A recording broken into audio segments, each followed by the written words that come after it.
اور یہ دعویٰ جو آفتاب اقبال صاحب کا ہے، اگر اس دعوے کو بھارت نے اٹھا لیا وہاں کے میڈیا نے، تو پھر کیا ہوگا کہ جناب ہمسایہ ملک کا جو آرمی چیف تھا وہ سرحدوں کی حفاظت یا سپہ سالار نہیں تھا، بلکہ وہ جاسوسی کر رہا تھا. یعنی اس قسم کی گفتگو ہو سکتی ہے اور یہ ہمارے لیے باعث شرمندگی ہوگی. ویورز، میں آپ کو ایک اور بات بھی بتاؤں کہ سہیل وڑائی صاحب جو ہیں، ان کے ساتھ میں نے کافی دیر کام بھی کیا. سہیل وڑائی صاحب بحیثیت انسان بہت ہی شفیق، ان کا ایک اپنا موقف ہے. جہاں تک صحافت کی بات ہے، ان کا ایک اپنا ویو پوائنٹ ہے، وہ پوزیشن لیتے ہیں، زیادہ خائف نظر آتے ہیں پاکستان تحریک انصاف سے، اور ان کا رجحان جو ہے وہ پاکستان مسلم لیگ نون کی طرف ہے. میرے وہ ایگزیکٹو ڈائریکٹر نیوز بھی رہے دنیا ٹی وی کے اندر. ایک دن دنیا کے ساتھ جن دنوں میں وہ پروگرام کر رہے تھے، ان کی طرف سے بھی ایک انکشاف کیا گیا. ان سے سوال یہ ہوا کہ اس وقت کیا چل رہا ہے وڑائی صاحب، تو انہوں نے کہا کہ اب باجوہ ڈاکٹرن نہیں ہے، بلکہ اب حافظ ڈاکٹرائن چل رہی ہے.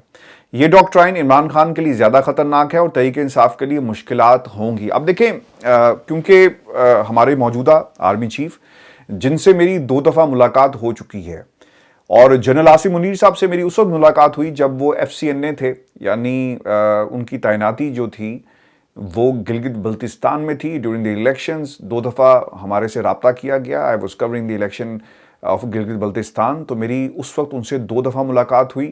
لا اینڈ آرڈر کی سچویشن پہ انہوں نے ہمیں بریف کیا، بتایا، کیونکہ حالات بہت زبردست قسم کے خراب تھے، اور ہم نے بہت سارا وہاں پر جو حالات کو خراب ہوتے ہوئے باقاعدہ کور بھی کیا، چونکہ ووٹ بینک وہاں پر اس قسم کا ہے کہ حالات کسی بھی وقت بھی خراب ہو سکتے ہیں، اور جب الیکشن کے دوران سچویشن ٹینس ہوگی تو obviously فوج کا ایک اپنا کردار ہے، اور وہ بڑا سینسٹیو علاقہ ہے.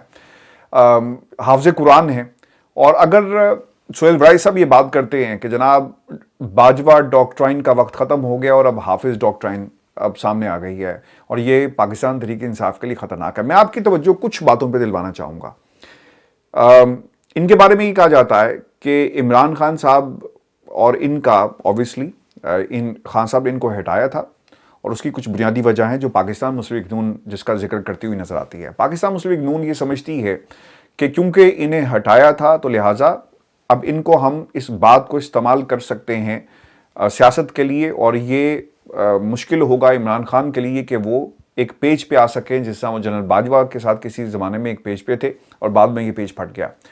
اور اسی بات کو بنیاد بناتے ہوئے سہیل وڑائی صاحب نے یہ کہا کہ یہ عمران خان اور پاکستان تحریک انصاف کے لیے کوئی اتنا اچھا نہیں ہوگا اور مشکلات ہو سکتی ہیں. یعنی سہیل وڑائی صاحب بھی وہی بات کر رہے ہیں جو پاکستان مسلم لیگ نون کرتی ہے، یا اگر برملا کرتی نہیں ہے تو کم از کم بند کمروں میں بات ضرور کی جاتی ہے کہ جنرل عاصم منیر صاحب جو ہیں وہ پاکستان تحریک انصاف کو کبھی بھی فیور نہیں کریں گے، اور اس وقت ادارے جو ہے نیوٹرل ہیں. اور خان صاحب نے متعدد دفعہ خود بھی کہا کہ میں جہاں تک موجودہ آرمی چیف کا تعلق ہے تو میں انہیں بینیفٹ آف دا ڈاؤٹ دینا چاہتا ہوں. وہ سسٹم سے بہت دور ہیں، ہمیں نہیں معلوم کہ کیا ہو رہا ہے، کوئی رابطہ نہیں ہوا، اور اس قسم کی بات وہ متعدد دفعہ کرتے ہوئے نظر آئے.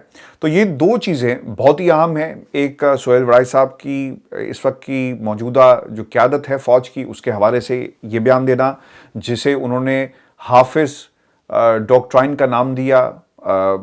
لفظ صحیح ہے غلط ہے، اس کا فیصلہ آپ کمنٹس میں ہمیں ضرور بتائیں. اور پھر دوسری طرف جو سینئر صحافی آفتاب اقبال صاحب کے انکشافات ہیں، اس پر بھی ضرور کمنٹ کر کے بتائیں کہ یہ جو ٹیپس کا معاملہ ہے، کیا جنرل باجوہ کو ٹیپس کسی بھی سٹنگ پرائم منسٹر کی ریکارڈ کرنی چاہیے تھی؟ یعنی جسٹ امیجن کریں کہ جنرل باجوہ جا رہے ہیں، ان کی تو تلاشی کسی نے نہیں لینی نا کہ سر آپ اپنی تلاشی دے کر جائیں. یعنی جسٹ امیجن کہ اس ملک کے اندر آپ نے پرائم منسٹر ہاؤس میں جانا ہو اور وہاں پر کھڑی ہوئی سیکیورٹی، یا ان کے گھر میں جانا ہو وہاں پہ کھڑی ہوئی کوئی سیکیورٹی وہ یہ کہے کہ سر آپ اپنی تلاشی دیں گے تو اندر جائیں گے. اب ان کے ہاتھ میں اگر ایک موبائل موجود ہے اور اس موبائل کے ذریعے وہ ریکارڈنگ کر رہے تھے جس طرح دعویٰ کیا جا رہا ہے، جو کانوں کو سننے کے بعد نا ایک تو ہنسی آتی ہے اور اس پہ دکھ بھی ہوتا ہے کہ یہ سچی بات ہے، یہ جھوٹی بات ہے، یہ کیا ہے. تو ویورز اس پر بھی کمنٹ کیجئے گا، بتائیں کہ آپ کا اس دعوے اور انکشاف کے حوالے سے آپ کا کیا موقف ہے. ویورز آپ کو یہ بتائیں کہ ملاقات ہوئی ہے اسحاق ڈار صاحب کی صدر عارف علوی سے اور اس ملاقات کا بنیادی مقصد یہ تھا کہ یہ ایک آرڈیننس لے کر آنا چاہتے ہیں. منی بجٹ کی بات کی جا رہی ہے تو الوی صاحب نے صاف انکار کر دیا. انہوں نے کہا کہ جاؤ دونوں پارلیمنٹ کے اندر جاؤ, دونوں ہاؤسز میں بل پیش کرو, پھر اس پہ بحث ہوگی. یہی وہ چور دروازہ ہے. اب دیکھیں ذرا انالائز کریں پاکستان میں ہو کیا رہا ہے. 2 صوبوں کے اندر نگران حکومتیں, ایک میک شفٹ ارینجمنٹس ہیں جس کا جمہوریت سے کوئی تعلق نہیں ہے, جس کا عوامی مینڈیٹ کوئی موجود نہیں ہے. اگر آپ حامد میر کے بھائی سے پوچھے, کوئی صحافی لاہور پریس کلب میں کھڑا کر کے انہیں کہ جناب آپ بتائیں کہ شیخ رشید کی گرفتاری ہوئی, کیا یہ صحیح تھی کیا غلط تھی, تو وہ آگے سے کہتے ہیں کہ جناب بالکل ٹھیک ہوئی. تو جب اس قسم کی باتیں ہو رہی ہوں گی, یعنی آپ کا کیا کام بنتا ہے؟ نہ آپ لا انفورسمنٹ ایجنسی کے کوئی ہیڈ ہیں, نہ آپ تفتیشی افسر تھے, نہ آپ کچھ اور تھے. آپ کا ایک سیاسی پولیٹیکل موقف ہے جسے آپ لے کر چلتے ہیں. یہی وہ فرق ہے جو کسی بھی معاشرے کو اور پولیٹیکل سسٹم کو تباہ کرتا ہے. صوبوں کے اندر حکومتیں نگران ہیں, بلوچستان میں نگران حکومت بنانے کی باتیں ہو رہی ہیں, ملک کے اندر انتخابات آپ نے نہیں کروانے, اور آپ یعنی جو حکومت وفاق میں بیٹھی ہوئی ہے وہ پارلیمنٹ کا دروازہ نہیں کھٹکھٹاتی. جو جمہوریت جس پر ہمیں چلنا ہے, جس کی تمام سیاسی جماعتیں باتیں کرتی ہوئی نظر آئیں گی کہ عوام کی طاقت, ارے عوام کی طاقت تمہارے پاس موجود ہے, اس کو پریکٹیکلی استعمال تو کرو. پارلیمنٹ میں جاؤ, آرڈیننس لا کر اگر تم عوام کے اوپر منی بجٹ کا ایک بم گراؤ گے تو پھر عارف علوی صاحب اس وقت ہمیں ایک رکاوٹ بنتی ہوئی نظر آ رہے ہیں. انہوں نے کہا کہ جاؤ, میں نے نہیں کرنا سائن, پارلیمنٹ میں جاؤ اور پارلیمنٹ میں بات ہوگی. تو یہ ایک چور دروازہ ہے جو روکنے کی ایک کوشش کی گئی ہے صدر عارف علوی صاحب کی طرف سے. اور پھر وہاں پر مساق معیشت کی بات بھی ہوئی.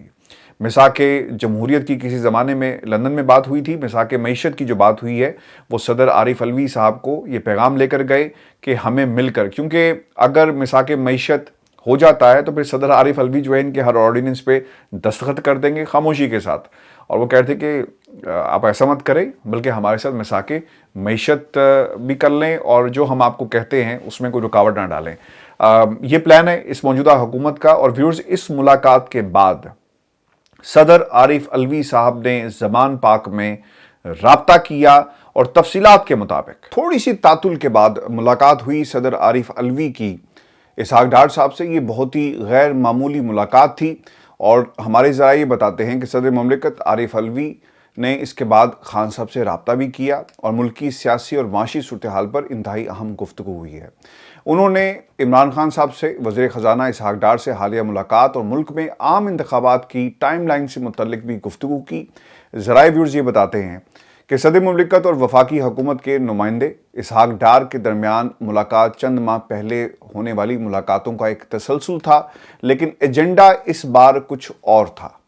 اسحاق ڈار صدر کو قائل کرنے کی یہ کوشش کر رہے تھے کہ ملک کی معاشی صورتحال کے تناظر میں صوبائی الیکشن اس وقت ممکن نظر نہیں آ رہے, لہٰذا اسے پوسٹ پون کر دیا جائے اور کوئی درمیانی راستہ نکالا جا سکے. انہوں نے صدر کو ضمانت دی کہ عام انتخابات اکتوبر یا پھر نومبر کی کوئی ایک تاریخ جو ہے, اگر آپ ساتھ بیٹھیں تو اس پر بات کو آگے بڑھایا جا سکتا ہے. صدر مملکت نے اسحاق ڈار سے اصرار کیا کہ حکومت کی مدت نہ بڑھانے کی ضمانت ہونی چاہیے. اسحاق ڈار نے ضمانت دینے کی بھی بات کی, اور پھر اسی دوران عمران خان سے لاہور میں ٹیلی فون پر بات ہوئی. ذرائع بتاتے ہیں کہ صدر نے اسحاق ڈار کا یہ پیغام پہنچایا کہ اگر وہ صوبائی انتخابات بھی عام انتخابات کے ساتھ کرانے پر راضی ہوں تو عام انتخابات اپنی مدت پر کرانے کی ضمانت جو ہے وہ دی جا سکتی ہے. عمران خان نے صدر مملکت سے یہ بھی کہا کہ اگر وہ عام انتخابات کی تاریخ اور شیڈول الیکشن کمیشن سے جاری کروائیں اور اس پر سپریم کورٹ کی ضمانت حاصل کی جائے تو بات آگے بڑھ سکتی ہے. خان صاحب یہ بھی کہتے ہیں کہ اسی دوران ہم شفاف انتخابات اور الیکشن کمیشن کی غیر جانبداری بھی طلب کریں گے, کیونکہ یہ تو نہیں ہو سکتا کہ الیکشن کمیشن جو اس وقت ایک پارٹی بنا ہوا ہے ان حالات کے اندر انتخابات کی تاریخ کا اعلان بھی کرے. تمام جتنے بھی ادارے ہیں پاکستان کے اندر جنہوں نے مل کر یہ الیکشن کروانا ہے, ہر طرف سے یہی آواز آ رہی کہ بھئی ہم الیکشن جو ہے وہ نہیں کروائیں گے. پھر صدر نے خان صاحب کو حکومتی موقف بتاتے ہوئے یہ بھی کہا کہ چونکہ سٹیک ہولڈرز بہت سارے اس کے اندر موجود ہیں, اس لیے عام انتخابات کی تاریخ قومی ڈائیلاگ کر کے طے کی جا سکتی ہے. یہ صرف عمران خان صاحب کا فیصلہ نہیں ہوگا. دیکھیں, قانون اور آئین کو اس وقت نظریہ ضرورت کے تحت استعمال کیا جا رہا ہے, اور اس وقت کیا کارروائی لاہور میں ہوئی اور پھر عدالتوں کے اندر کیا ہو رہا ہے آگے چل کر میں کچھ حقائق آپ کے سامنے رکھوں گا. لیکن ویورز آپ کو بتاؤں کہ ذرائع بتاتے ہیں کہ عمران خان نے اپنی کچھ شرائط طے کی ہیں